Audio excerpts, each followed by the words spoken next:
and welcome to this episode of the Hombre Cave, live from the Hombre Cave. Hope you guys are having a great Thursday evening.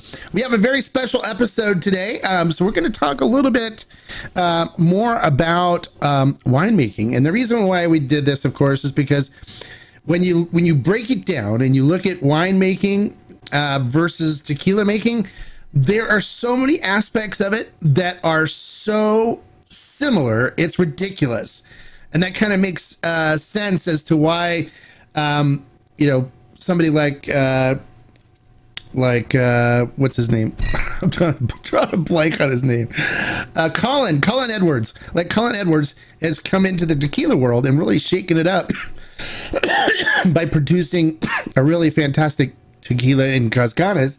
And he's a winemaker. He's a wine expert. He's a wine guru. And he's using a lot of what he's learned in winemaking, into making the tequila and doing things differently that some of the, master tequileros in Mexico don't do. And I think it's kind of cool doing this. And kind of, my background, of course, started with home brewing beer, and I was a national champion home brewer, so I played with fermentation. I dove deep into fermentation and how things work like that, and so that gave me kind of more of an insight into fermentation and stuff, and gave me some kind of a stronger background knowledge on production stuff that a normal person wouldn't have. And I'm finding that the more I'm learning about wine, the more I'm learning about tequila production and stuff like that. So I was out a couple weekends ago in an area called Temecula here in Southern California. It's a wine producing region, and I stopped by a winery to try their red wines because I'm a big red wine fan. And I started chatting with a gentleman, and we were talking about tequila. Of course, he mentioned Don Julio 1942, and I just kind of cringed a little bit when he did that, but we talked about stuff like that.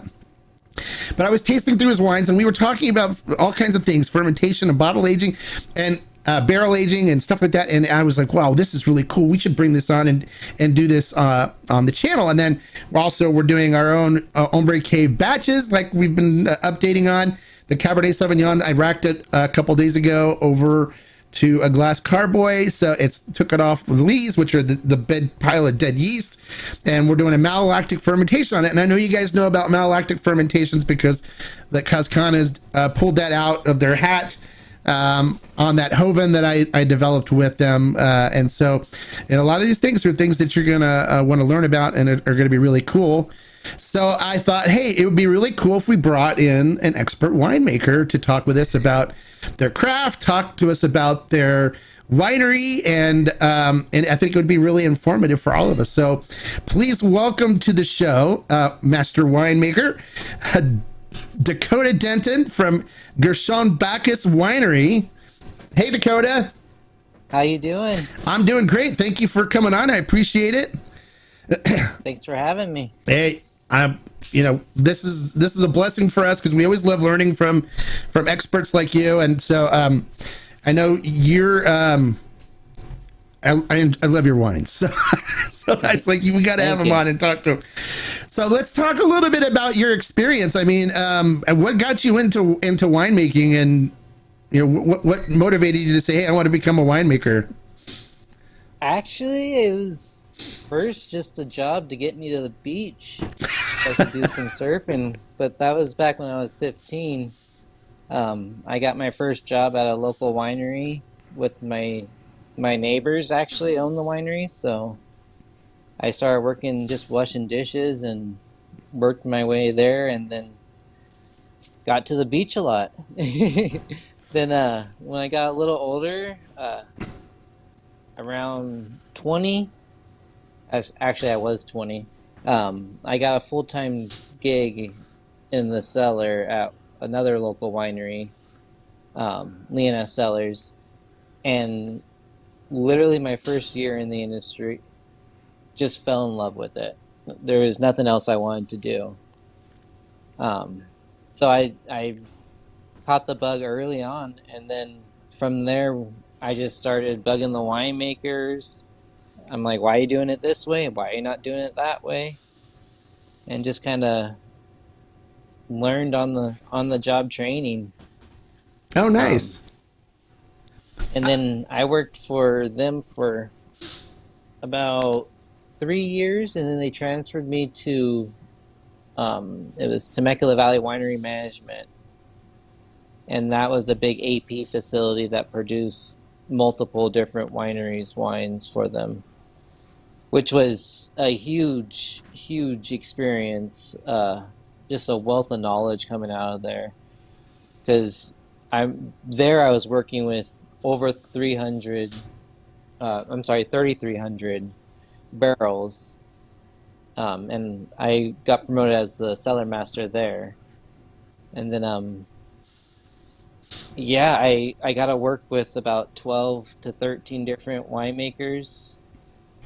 I mean, we've had about 20 different types of oaks barrels that we used, chains, staves, chips, all those little adjuncts, the dominoes.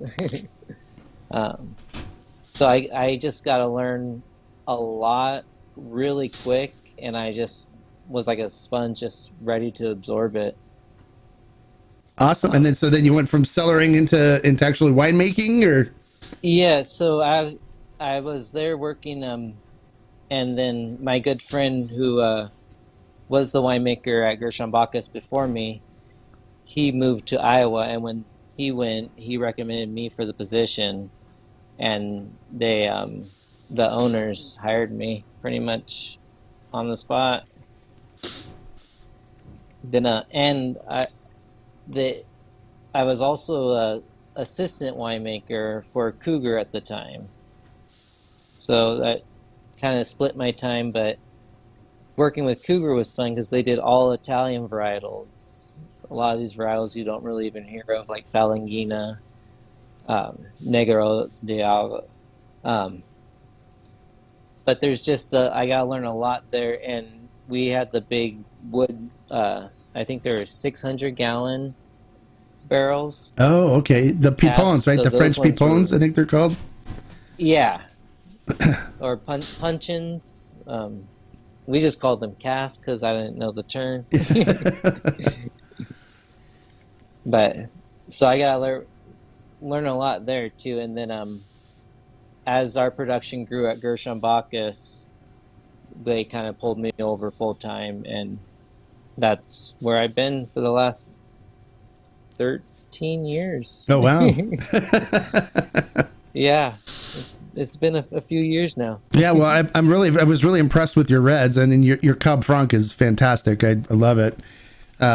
So if, for those of you Thank you. they're out there, I didn't see it listed on their website, so hopefully they'll get it up soon. I think it's fairly new, right? The Cab Franc just came out Uh, recently. yeah, it is. It is, and it's not quite up on the website yet because it's members release only right now. Oh, okay. So as soon as we release that to everyone, that will definitely be up there. Yeah, I bought a couple of bottles when I was there. It was great. We had just beautiful red wine. So most of the stuff I buy is red wines, and so I was really impressed with Gershon Bachus's red wine selection. And that's pretty much all we do. So we do mostly red wines, and we do have a sparkling and a straight white, both produced from our estate, Roussan.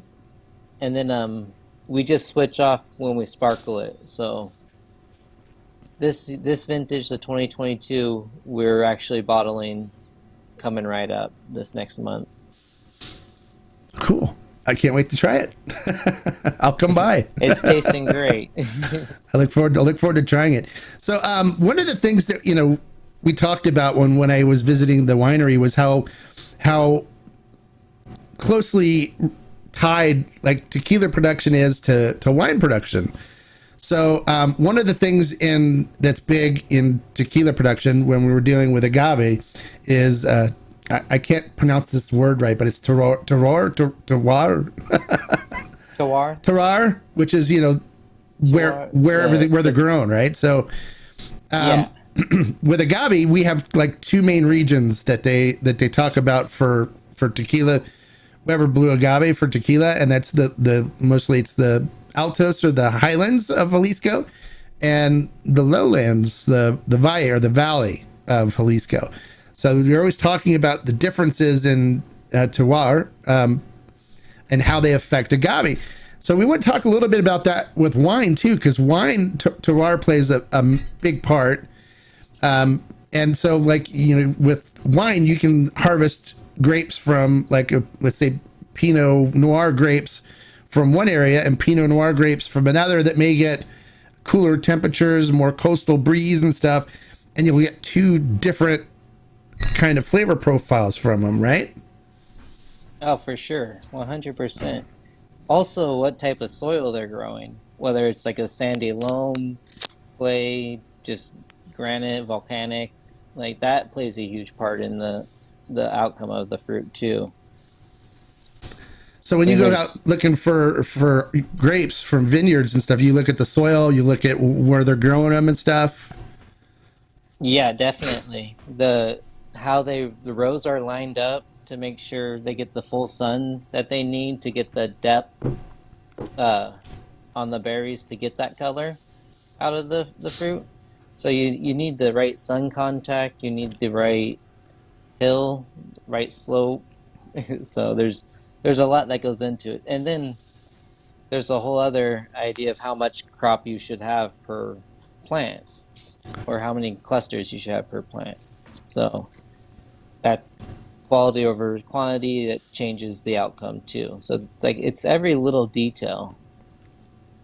Right, and it's kind of interesting too because it's the same with agave.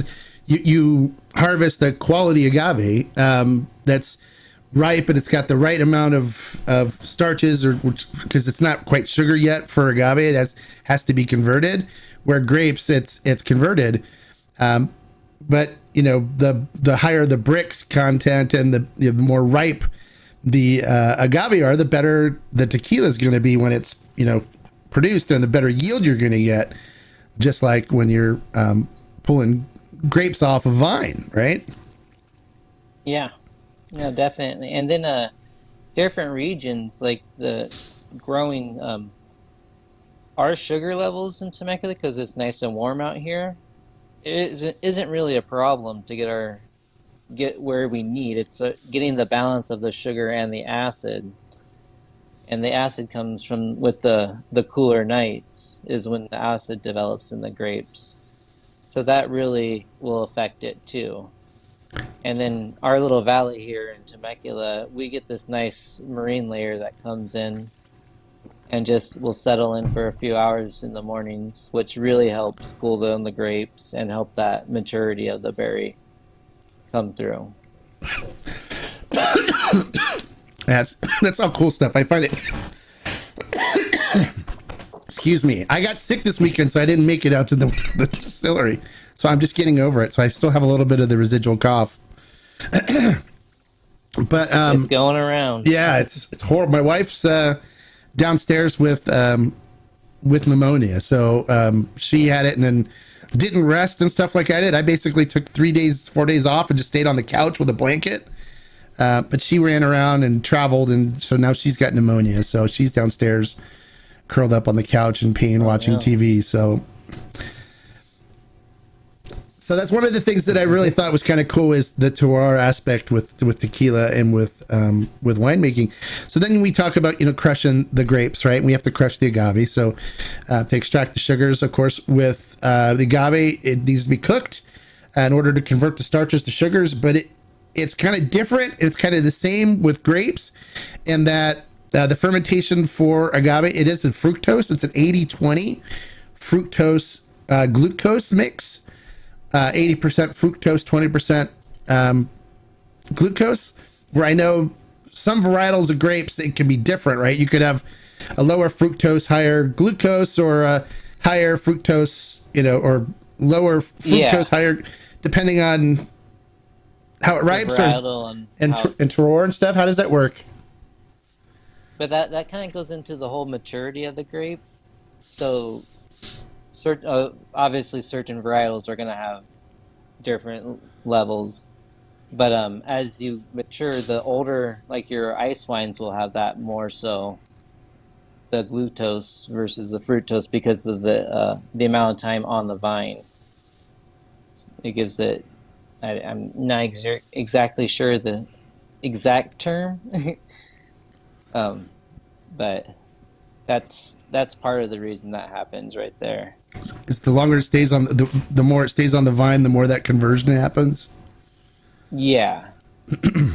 And then, of course, fructose is a better sugar for us because it doesn't raise your blood sugar. It doesn't raise your blood glucose because it's not a glucose, but glucose are primarily the first thing that goes when fermentation starts. So normally the glucose is eaten by the yeast, and then it works on the fructose after that.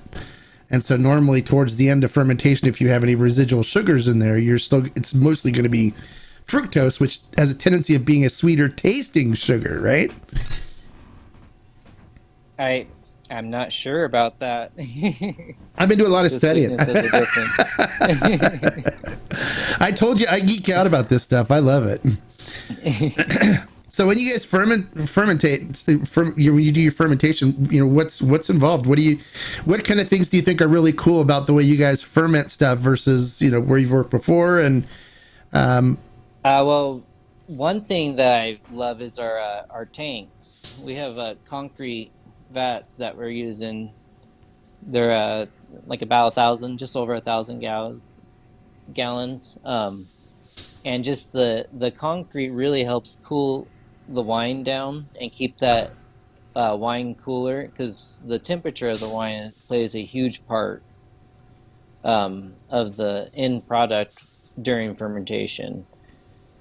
Like for your white wines, for example, to get a fruity white wine, you would do a cold, slow fermentation, which helps extract more of those fruit aromas and keeps them into play. Where versus like a red wine, you're gonna have to do a warmer fermentation to help extract the color out of the skins, the tannins out of the skins.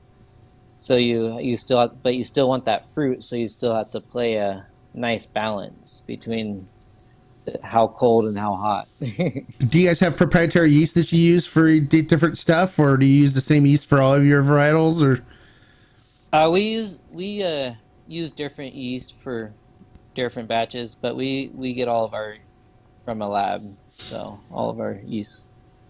pre-cultured So we beforehand? we don't have any. Yeah, we don't have any proprietary. And then when you do fermentation, like what temperature do you normally primarily try to ferment at? Again, that kind of goes with the varietal. So with our Roussan, the white wine we pretty much had it sitting at like 40, 45, and that went on for about a month and a half for the fermentation. So we had this really long, slow, cold fermentation versus, say, our Cab Franc, which goes a little quicker, and we do a whole berry fermentation. So we don't actually crush the grapes. We put the whole berry into the tank Oh, okay. and then let the weight of the fruit of itself kind of press the juices out. But Interesting. you get these little berries in there that haven't quite broke yet. So you get this little bit of slow release of the sugar. So you get these little explosions kind of, but it gives you this really nice soft tannin finish to the wines. And you do a So pressing I'm after your primary so I've fermentations? with our reds, yeah, we'll press it off, and then we typically will with our bigger lots like the Cab Franc, we separate the first run versus the first press, and then we'll keep that separate until um, blending stage. So we separate it, it goes into barrels, and then we will blend it a few years down the road. Now, do you guys also do you ever ferment in wood as well? This on any of your batches or? Yeah, we do. We've done a few batches, just straight in the barrel. We've done a Roussan, our actually sparkling, our that we have on the menu was 20% barrel fermented Roussan in a French oak, and then we blended it in to the stainless tank. Oh, have nice. roofs on. So, but we also did a partial ML on the barrel towards the end, just to help give it that little buttery nut. A partial what? Uh, partial ML fermentation. Oh, malolactic. Yeah, yeah. Sorry, malolactic. No, it's I just didn't. I always have to go. Okay, MLZ, MLF. They call them MLF. Yeah, I keep looking at that malolactic fermentation. when I'm reading documentation. It's like you go into your MLF. I'm like, go into my MILF. Like, oh no, that's malolactic. But then we typically with all of our reds will do malolactic fermentation in barrel. We have done a few projects where we did it's kind of like it was kind of an experiment. It's a light red we did a slight fermentation in the barrel.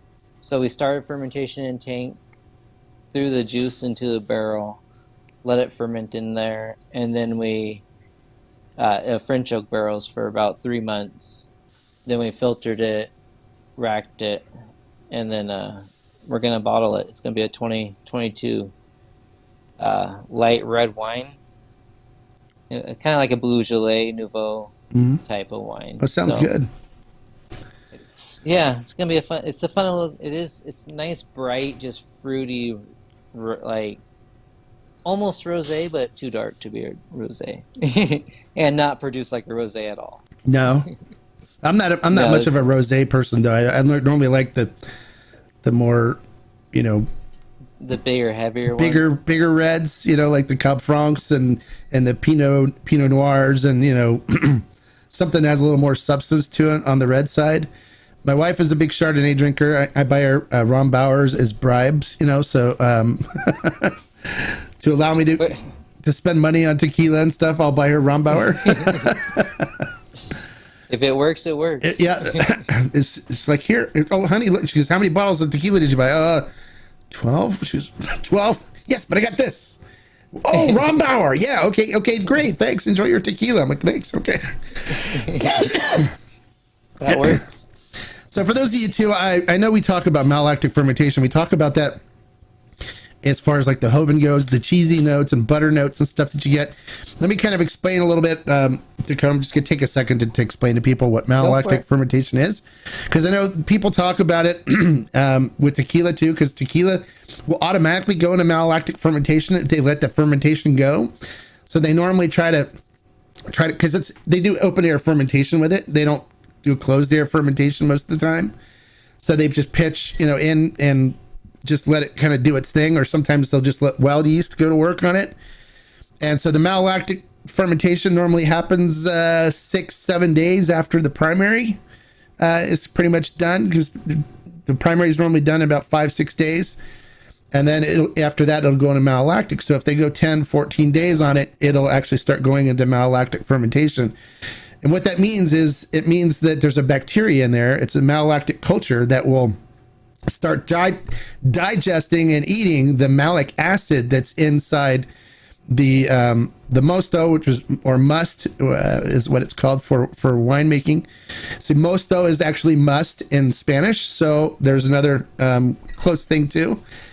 But the malolactic fermentation, with that, it turns the malic acid into lactic acid. So what it basically does is it takes the tart, sharper acids and it turns it into a buttery, more cheesy, various kind of note on the malolactic. So for reds, it softens the reds up so they're not so tart and acidic, and makes them so they're more fruit forward, and you don't really taste the buttery part of it because of how bold the reds typically are, where it will present itself more in a white wine like a Chardonnay, because there's not that heavy, bold flavors in there. And so the diacetyl, which is produced during malolactic fermentation as well, which if you've ever tried diacetyl, you get like a buttered popcorn kind of flavor from it.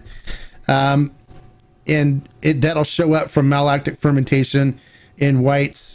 You won't really taste it too much in reds, but if you let the fermentation go on, a lot of times too, the yeast will consume the diacetyl and kind of process that on themselves, and so it'll make for a less buttery popcornish kind of note in it, because the yeast will actually consume it and make it disappear. So that's kind of like an overall summary of malolactic fermentation. How did I do? Good. You did great. I always say it's like the malic acid is like a green apple, and it's converting it to like a milk, like an acid you would find in milk. So it's just kind of like layman's terms. Like that's the best way I've found to describe it. Spot on. Perfect. Great. So what they do, and what we were talking about, is that they actually do the malolactic fermentation in a barrel, which is kind of cool too, because like we know from aging using our staves and aging in barrels and stuff with tequila, it softens the tequila. It makes it, it gives it more body. It'll give it, the vanilla flavor and chocolate and stuff like that come from the barrel as well.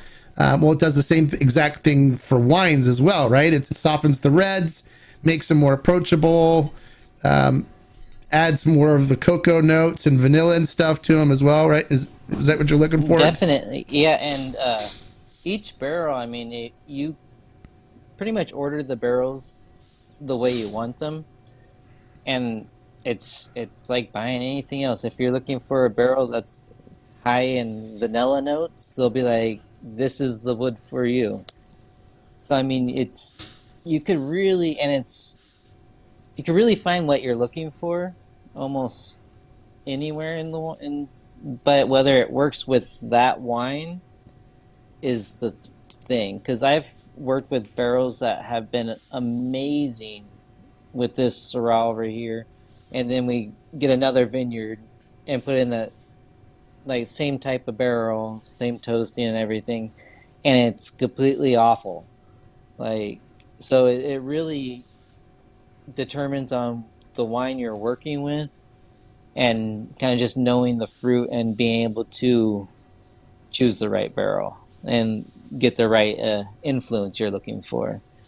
Because the barrel, I mean, that's a rabbit hole just going down, trying to find out which barrel, because there's hundreds of them out there. Yeah, there's and lots. They all do taste different. And I'm sure you explore different cooperages too, right? For where you're gonna source your barrels from, because wine uses mostly new barrels that you bring in, and if you do use a previously used barrel, it's one of your barrels that you're using again that was once new, right? Yeah. So pretty much, I think my oldest barrel in our cellar right now is a 2014, and that was when the barrel was made. And then we purchase anywhere from 30 to 50 new barrels a year, and that's out of about 50% of our production for the year. So we spend a little bit more on the barrels and the wine, but it really shows up in the end product. And what do you look for when you're shopping for a barrel? What kind of things do you ask the cooperage about? I really like those soft baking spices, cinnamon, nutmeg, especially with the lighter style reds.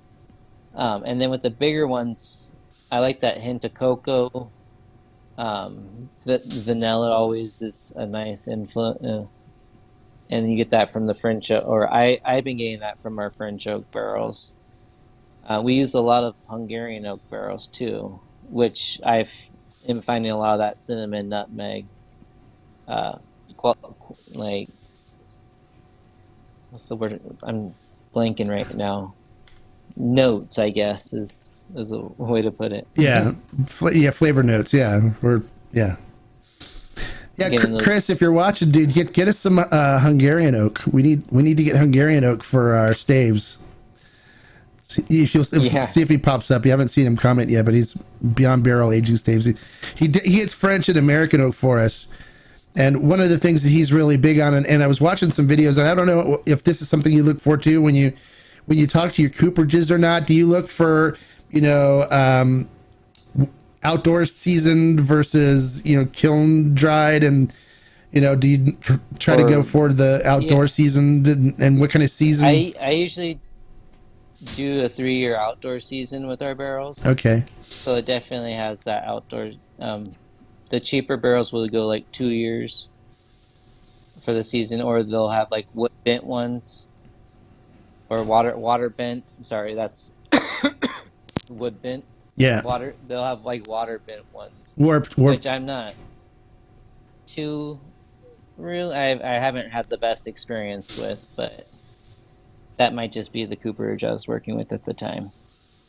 Um, but no, you're there's so many different types. Um, And how long I lost does a track. wine normally stay in a barrel before you find it's like perfect without getting too oaky or? So I kind of age my wine a little differently. I like to keep it all separate, and so I keep it in the barrel, the same barrels, for about a year, year and a half, and then we'll sit down and blend the wines together. So for the first year and a half, they're sitting in all neutral barrels, or like, was it like one neutral, one new oak, one French oak, like new French oak. So when I go down to blend, I'll have 5 different barrel lots of the same wine, which I like to call like my little spice rack. So I could just kind of, if this one has a lot of fruity notes and this one has a lot of chocolate, you blend them together to get that perfect balance. And that's how I do it. To me, it's a lot like baking and cooking. It's just baking a product for 2, 3 years before you actually get to try it. Yeah, that's the hard part's waiting, and that's what I'm finding with this wines that I'm Oh, making now. It's like I'm only a week in and I've already racked it. Like come on, I can't wait to taste it. I want to see what's going it's on. So I mean, being yeah. where I'd have to put it in a barrel for a couple years. I'd go crazy. That's why dropping a couple of these Yeah. staves in a carboy is going to be good for me, because then it happens a lot faster. Well, too, it's always fun making it yourself because then you could try the wine and see how it changes. Because from fermentation to end product, it changes so much through every step. And the more you try those random spots where like it's just all malic acid, and you're like, this is really tart for a red wine. And then people will come up and want to try it, and they're like, okay, but this isn't the finished product. But there's some people that But go, "Wow, this it's is really good," and you're like, "Okay, you don't know nothing about what you're talking about." well, or they know what they're talking about, and they're just looking for specific things at that time of the wine. Right? So Are I mean, they? like for me, that early stages like that, I'm always looking for the acid and how the acid is developing. Yeah, because then it has to go through the malolactic fermentation before it's ready to go. Yeah, before it's really palatable. And they say sometimes too, wood aging can actually give you the same characteristics as a good malolactic fermentation can. So sometimes you can just completely bypass malolactic fermentation though, and just do a heavy barrel aging on it. Have you ever tried doing something like that? No, because my issue with malic acid, it's very unstable in the bottle. And with the red wines, I don't always do a sterile filter. I'll do like just rough filtration sometimes. Okay. And I'm worried about bottle fermentation or just some bacteria, because if that malic acid's in there, a little bacteria could just send the whole bottle off, Turn it into and vinegar. I'll have sparkling. Yeah, that too. It gets carbonated and tastes like vinegar. Yeah, Yeah, you don't want that. never a good thing. But I mean, with white wines, they're typically sterile filter with tons of malic, and they don't go off. So, but I haven't been that gutsy Use some potassium to sulfate in try there one. though, or something, right? Too, to keep the bottle fermentation from happening, right? You could always toss it some Uh, potassium sulfate, you or Yeah, I think there's a few products out there you could use to stop a. I'm not really huge on that kind of stuff. Other than sulfites, Yeah, just because the less you add to the wine, the more natural it is, the better it typically ends up. that makes sense. All right, well, this is great, and I can totally geek out like this all night, but I think we should open it up for some of our viewers to ask questions and find out more about winemaking stuff too. And I recommend you guys seriously pick up. You can buy the winemaking kit and do this at your house. It's really fun, and then you get to experiment like with the fermentation part of it, and kind of geek out. And you can apply what you're learning on the fermentation part of this, to your knowledge on tequila and other spirits and stuff, because it's basically the same. The only thing that's different is that there's no distillation, right? So if we wanted to take this to the next level, we could make a brandy, right? We could make a brandy from this, because that's basically what it is. It's just a wine that's distilled after it's been fermented and stuff. So, but instead we drink this, and and this is something too that you can make it at home fairly inexpensive. You get like 30 bottles. I think the price of the kit was like $160, and you get like a 30 bottle yield from it. And so you can have some really good quality wines and have fun making it and learning about the fermentation. Like for one batch, to do it a certain way to change your yeast for another batch and see how that works. I fermented these. I'm a big temperature geek when it comes to fermenting. I've learned about that. I talked about that when we talked about fermentation on the last live stream. But I kept this one, I used the 1118 yeast, which is a champagne yeast, I believe, and fermented it at between 68 and 70 degrees. It just stayed right in that range, already through primary fermentation, which is prime for it without creating any off flavors and stuff. It does its fermentation in that range. I could have dropped it to as low as 50 degrees if I wanted to, but I didn't want to go that low because then it's a slower fermentation. So just watching the temperature and stuff, I'm creating these flavor profiles. And then later, if I want to in the summer, I could do another batch and do it, it's 78 to 80 degrees and see how it changes the flavor. And I'll get a completely different flavor profile from that same yeast, just at a higher temp. And that's how some of these distilleries that we talk to, when you say, oh, how did they do so many different tasting Blancos?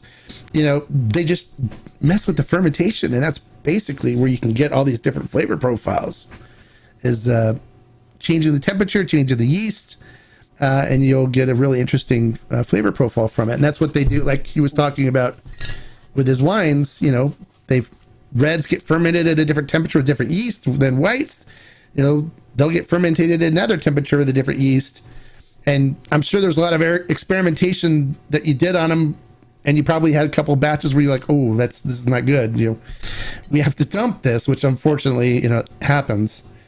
Until you find the sweet spot, and then you're like, okay, this is where we need to be all the time. And a lot of those different yeasts will give you different flavor outcomes too. Yeah, absolutely. Yeah. And it has to do with, what happens when they convert the sugar in the wine and the must to alcohol and to carbon dioxide. And of course, they also produce their heat, so they will warm up the must themselves. So you kind of have to keep an eye on things and make sure it kind of stays cool. That actually happens really bad with the red wines, especially the bigger the vat, the hotter they could get. I can imagine. Yeah, and they go crazy. You can actually watch. I like doing it in glass because you can watch the yeast. They actually throw like a huge, massive party, and they just swim around all over the place. They're just going everywhere. You see them going up and down, and just like, and it's kind of crazy to watch because they're single cell organisms and stuff, but they cruise. And when they're happy, it because they're going everywhere. And everyone likes happy yeast because you're like, going, okay, good, it's doing its job. But it'll bubble, and right? You get the layer of yeast on the top. The party going. Yeah. And then when it's all done, it goes to sleep. Like, just like every drunk person, it just passes out, goes to sleep, settles down to the bottom of the tank, and then you're good to go. All right, so let's check in with our viewers. I'm sure they're going to have questions that they want to ask you. Hey, Hombre. Hey, Ray Elizondo, how are you? Bienvenido, welcome. Glad you can make it. Hey, GCS Guitar, hola. Glad you can make it. Hey, Frankish. Hey, what's up with you? Glad you can make it. Hey, Jan. Hola. Hey, he says, welcome, Dakota. Welcome. Hey, JCS Guitar. You prefer Highlands. He prefers the Highlands agave. When we talked about Los Altos and the Valle, the Los Altos, because of how it's a higher altitude, it's colder temperatures, and there's less water available because the water moves down and collects in the valley. So they work harder. So you get a sweeter, more fruit flavored kind of agave flavor from the agave when they're done in the Highlands versus the Lowlands. So is it more of like a rich flavor? Yeah, it's more fruit, and it tends to be sweeter. Where from the valley, it's more earthy and grassy flavors that comes from the agave. When you're dealing with blancos. So when I hear malolactic fermentation, I think Tequila Hombre. No wonder he loves the cat. Yeah, that's because I did the whole malolactic fermentation thing with Cascanes on their Joven, which is malolactic fermentation is cool. But the thing too is you have to be careful is when a lot of these distillers now will say, yeah, we did malolactic fermentation. But what they meant is they forgot about their fermentation and they just like, oops, and then it comes out like tasting like blue cheese and Parmesan and stuff. And then they're like, oh crap, and I think that's what happened with Cascanes. And what they did theirs is they had somebody watching the fermentation stuff and they didn't watch it, and it went into malolactic fermentation because when they had me taste it, it was nasty. It was like super hardcore Parmesan cheesy. And so then what we did though is I said, okay, we need to fix this. You can't throw this whole batch away because it was like super cheesy bad. So we blended it with a Blanco that didn't go malolactic, and we added a Reposado in it and a Extra Añejo and created what's called a Joven. So there was a little bit of the malolactic, but still the malolactic notes in there were so strong that just a little bit of the malolactic in there made its presence known still. It was so bad. But it tasted really good when it was blended with everything else. So then they didn't have to throw that batch away. But in all honesty, I think it was a mistake that somebody just let the fermentation go too long and it went north or south with the malolactic fermentation.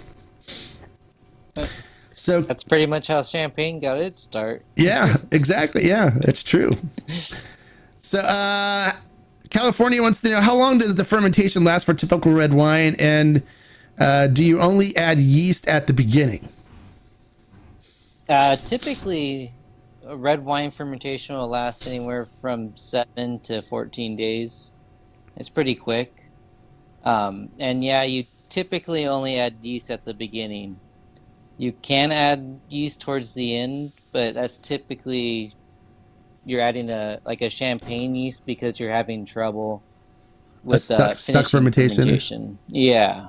So, and two, if it's slowing down, you can always just pitch a little in that just to make sure it doesn't get stuck, because that's always the worst thing to deal with. Do you typically throw a nutrient in before when you pitch the yeast too, or you just let it go crazy on? Yeah, no, we'll do some tests. Our neighbor down the street has a Enofos, so we'll get our Yans run, which is the available.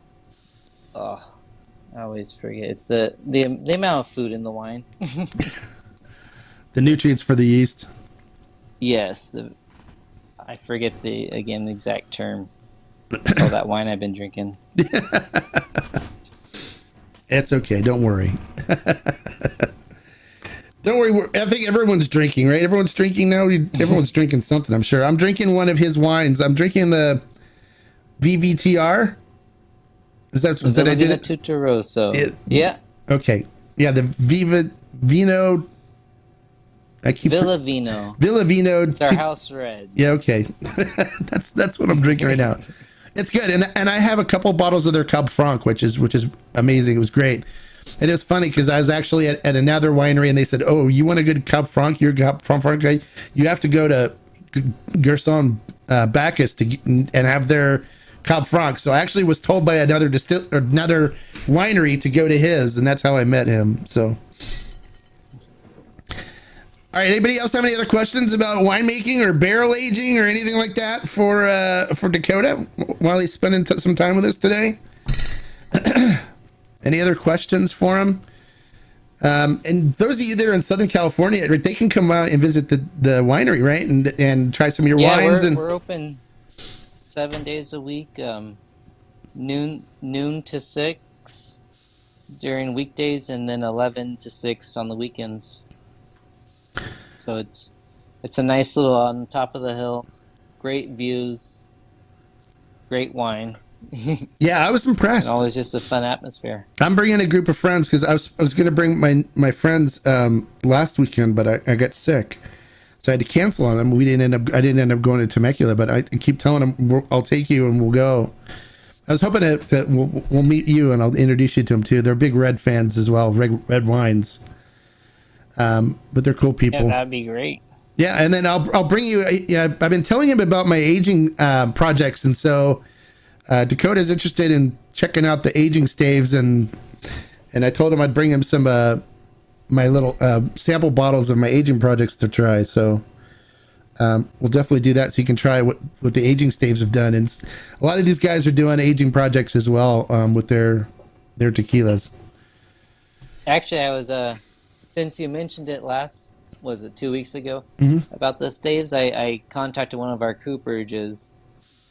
And they actually have little balls that you throw right in the bottle of wine. So same thing you have, but it's just to get an idea how that barrel will taste. Yeah. Yeah, he can do these with barrels. Now his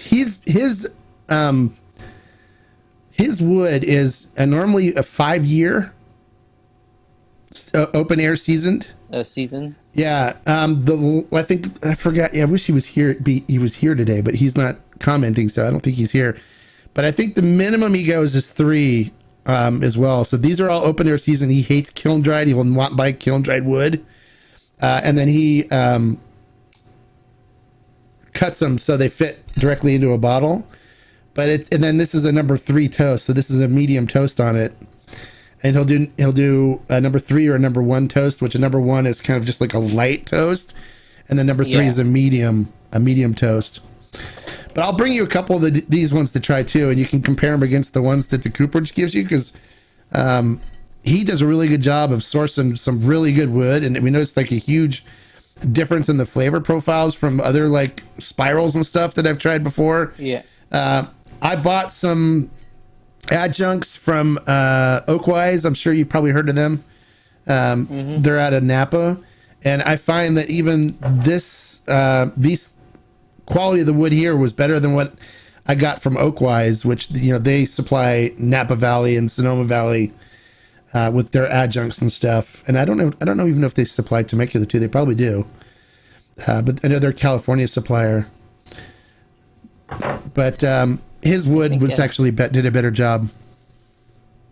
What was his brand again?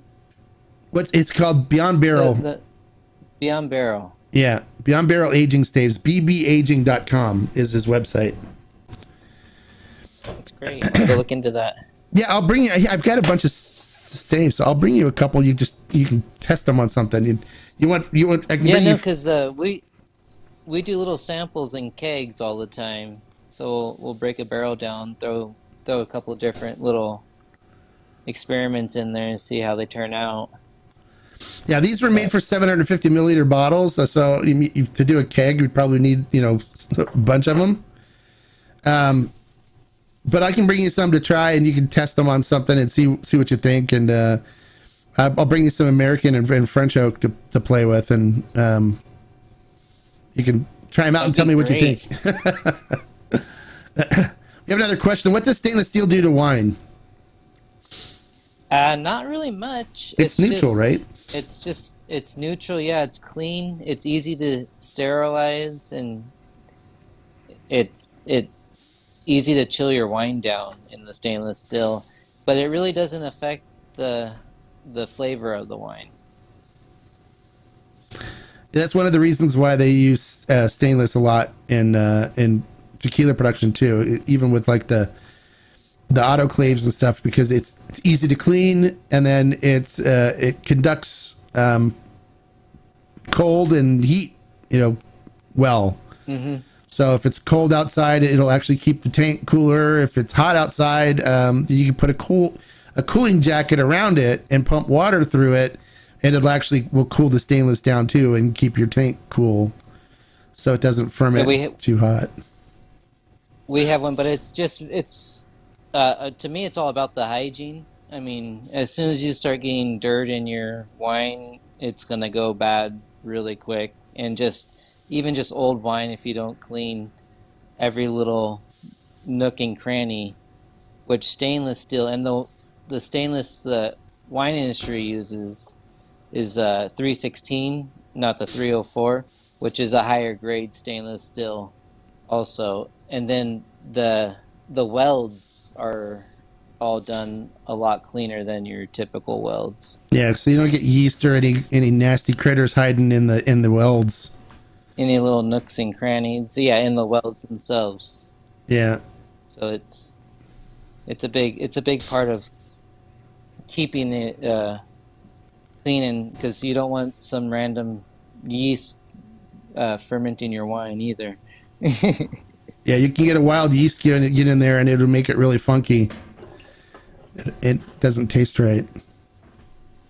Yeah, I've been through some experiments like that.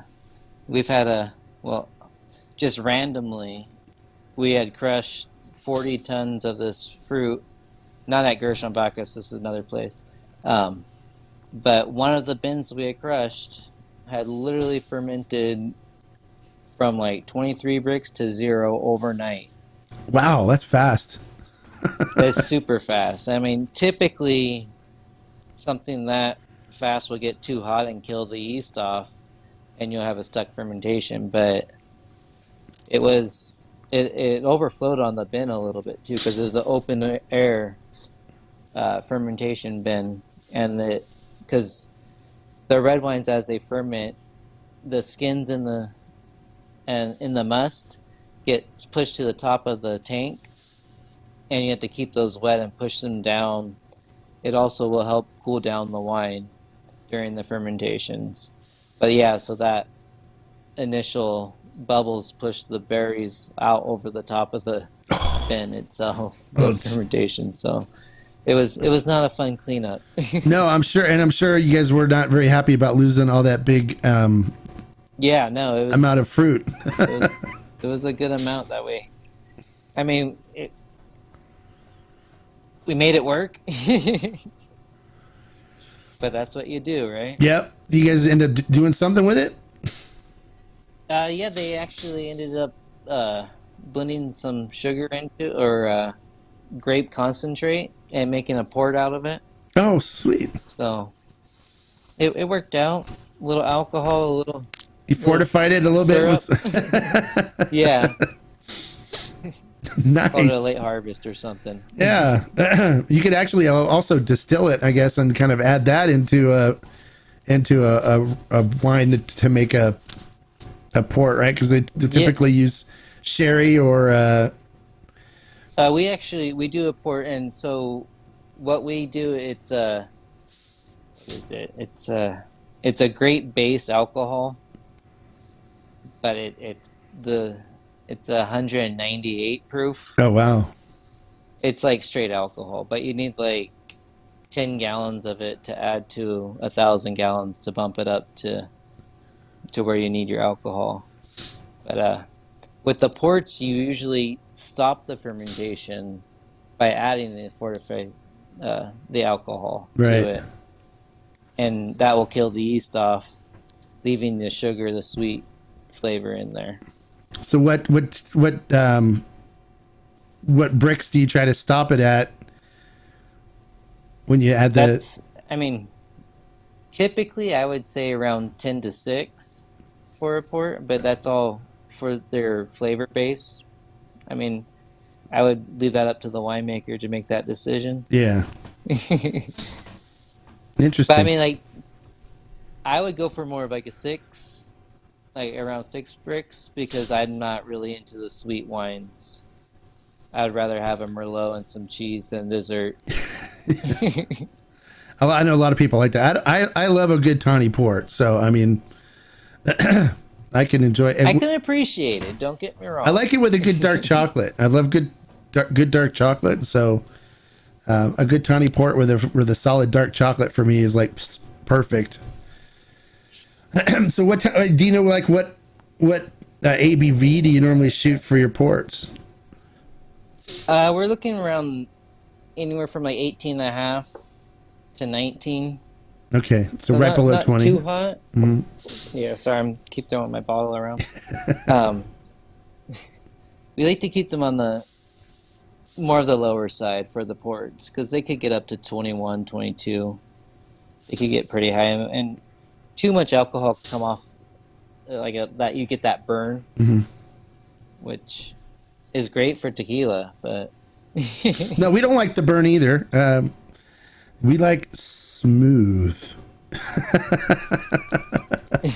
Velvety. I hate that. I hate the word smooth because it tells you when people take a sip, they go, "Oh, smooth." Yeah, okay, what does that mean? So I go off on the word smooth when people say smooth to me, but but I do love a good. I'll have to try your port. I didn't buy any of your port when I was there last time, so I'll have to. Do you guys still have any of it in stock there? Yeah. I'm pretty sure that one's on the website.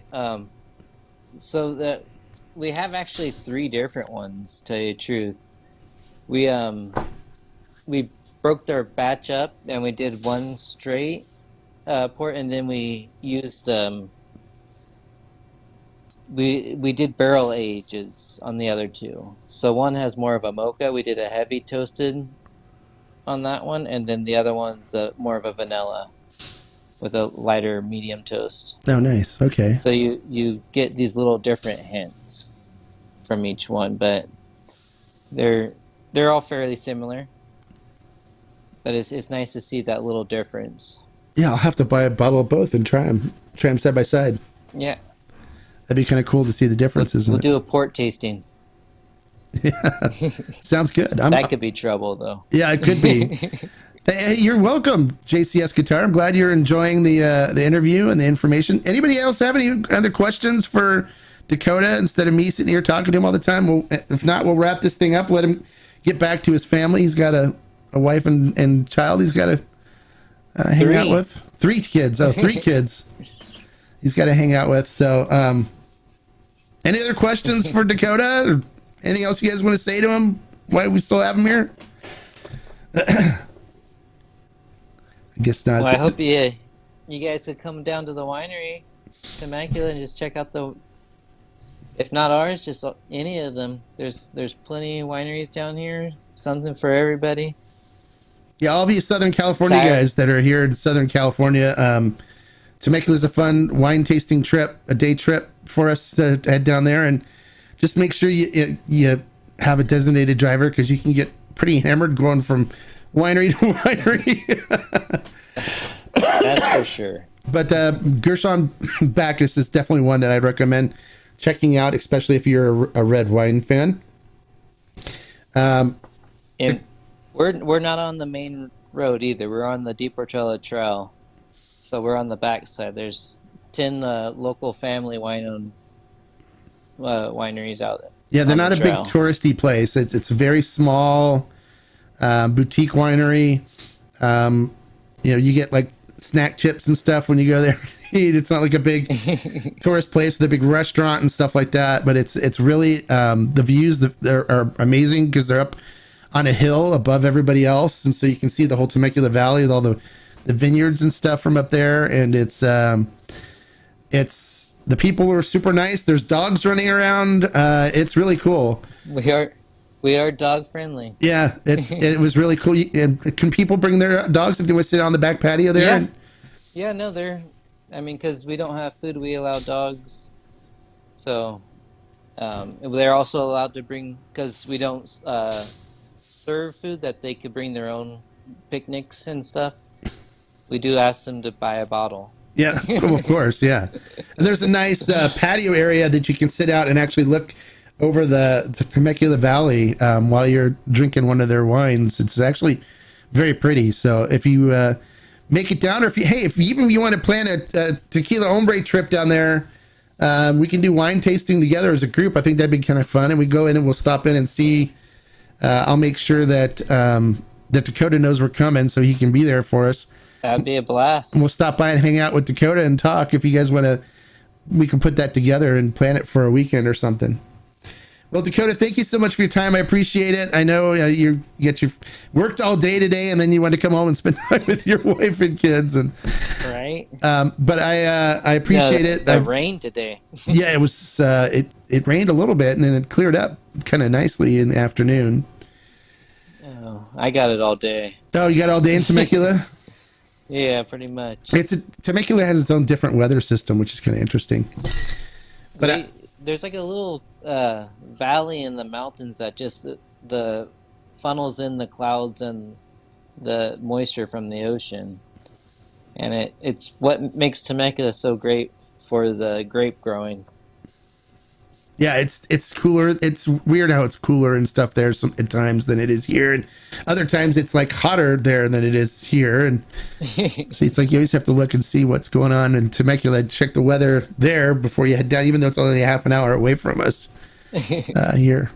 But right. Thank you for your time. I appreciate you. I definitely will keep in touch. I'll text you when I want to come by and bring you some of the samples for the tequila aging that you can try, and bring you some of the staves to try.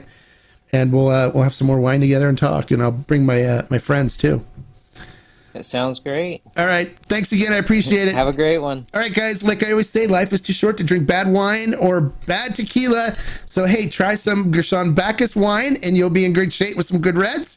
And keep following my reviews, following my channel here, and we'll put you in touch with some good tequila and stuff as well. All right, guys. Cheers. Thanks for your support. Salud. And have a great night. Bye, guys.